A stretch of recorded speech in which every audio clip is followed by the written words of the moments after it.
Okay, so things are getting weird. Today we are talking about, yet again, a defenseman on the Calgary Flames. No, we're not talking about Chris Tanev. No, we are not talking about Rasmus Andersson. No, we are not talking about Nikita Zadorov. Today we are talking about Noah Hanifin, because he has been one of the many Calgary Flames blue liners who has been on the market. And a few days ago, it was confirmed by Elliotte Friedman that there would be no signing, no extension by Hanifin with the Calgary Flames, so the odds are he is going to get traded, he's going to go to the market, and whether or not he signs with the team that he gets traded to, that remains to be seen.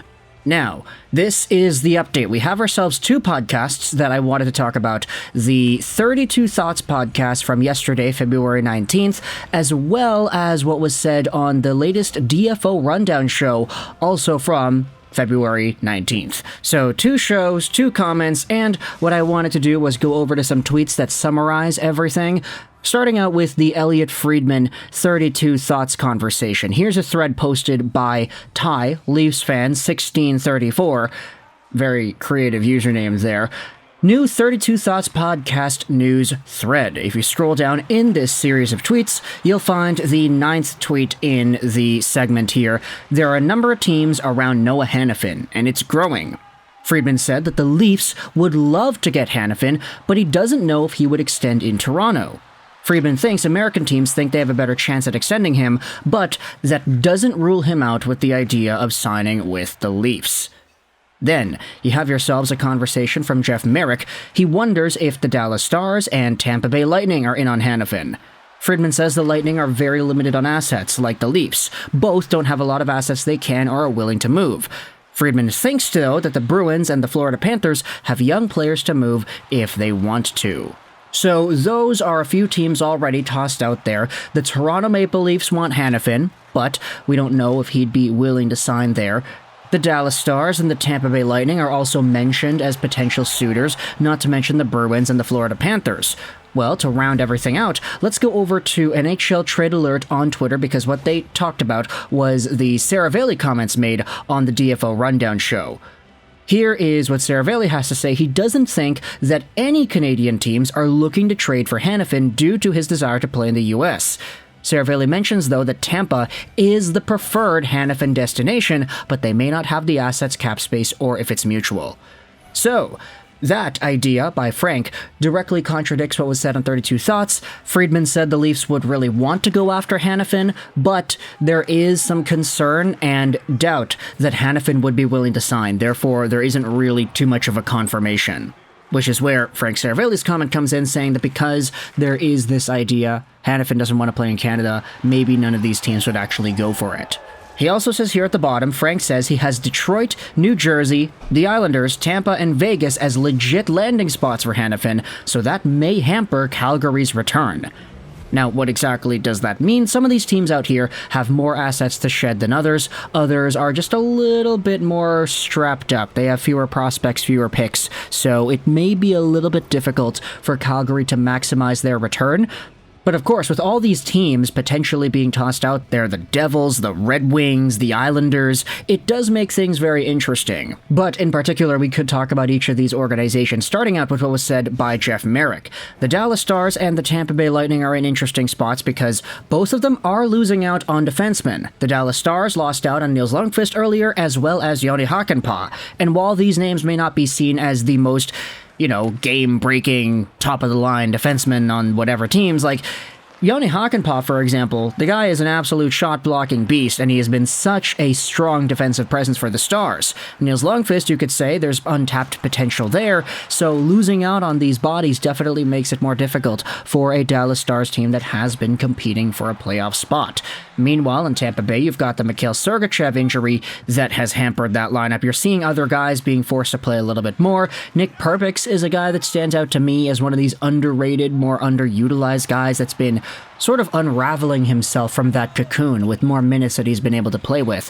But Noah Hanifin being on these two teams' list, it would make sense considering a desire to upgrade on D. It is interesting, though, that Frank Saravelli says that Tampa is a preferred Hanifin destination, how this would be, like, where he wants to go. I mean, we're always talking about Boston. That's like the main team everybody's been linking Hanifin to for years because he's from the area. And it is mentioned that he would be interested in going there as well. But to hear Tampa also listed as one of these top destinations, it does kind of pique my interest, especially if it would be the #1 preferred destination. As for the other teams involved, the Devils have been interested in getting defensemen the entire year. They need guys. It's been a pretty tough run for their goaltenders, so any sort of defensive help on the back end could be very useful over there. The Islanders have had some guys missing out once in a while. Romanov hasn't been the healthiest, nor has Scott Mayfield. I'm pretty sure they just got Ryan Pulock back as well. This team has been rotating around with guys over and over throughout the season, so having some more stability and more options on the back end would be valuable for them too, especially as they try to force themselves into the postseason. And then you have yourselves as well, the Detroit Red Wings. And the thing is with Detroit, I feel like for Noah Hanifin, he's young enough that if you wanted to justify having him around for this team's growth and development, it would actually make a little bit of sense. Lucas Raymond and Moritz Seider are only 4 and 5 years younger than Hanifin, so it's not like Noah's extremely old compared to the rest of the young core of this team. He would be on the older side, but still, even Dylan Larkin's older technically.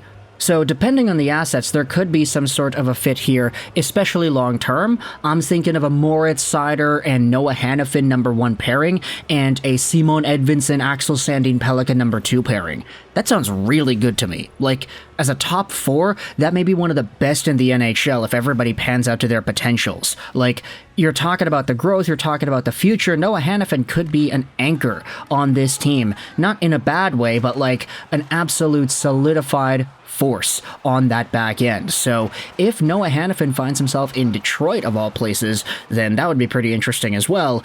And not to mention the Vegas Golden Knights that are also tossed out here in these conversations. That team is just always getting top players. I mean, there was that period where they got pretty much everybody that they could have been able to get. Max Pacioretty, Mark Stone, Marc-Andre Fleury, Alex Pietrangelo, Jack Eichel. They get everybody that's good under the sun and who's available. And you could say there's some sort of a reputation they have built by the quick turnaround of star players on this team, but if you have Noah Hanifin and Alex Pietrangelo, that just makes such a good team already even more difficult to play against, and I personally, as a fan of the Canucks, would not like to see that. So Calgary, please don't deal with the Vegas Golden Knights. You can trade Hanifin to the Lightning or whatever. Trade him to some Eastern team that will sign him and that he'll be happy to stick around with, whether it is Boston or it is Tampa or it is maybe Detroit or the Islanders or whatever. Just don't send him over to Vegas. Come on, don't help that team out even more. So either way, when it comes to Noah Hanifin, there are a bunch of teams that seem to be linked here. It does not appear like the Toronto Maple Leafs would be one of the top destinations, even though, according to Friedman, it's apparent they would like to have him. The fact that he's not willing to re-sign in Canada makes things very difficult for these Canadian teams, so sorry Toronto, it doesn't really seem like there's a fit here. As for the Lightning, you guys seem to be the #1 organization that he would want to go to, which is very strange considering the Boston connection, but if it is Tampa, then it would be Tampa. Let's see if that's able to go down. As for the other teams, Detroit, I actually feel like this would be a pretty nice fit with what they've got building on in Motown right now, so Steve Yzerman has an opportunity to maybe steal away a player from his old Tampa Bay Lightning squad, then that does actually sound like a pretty cool idea. And then for Vegas, I mean, please stop.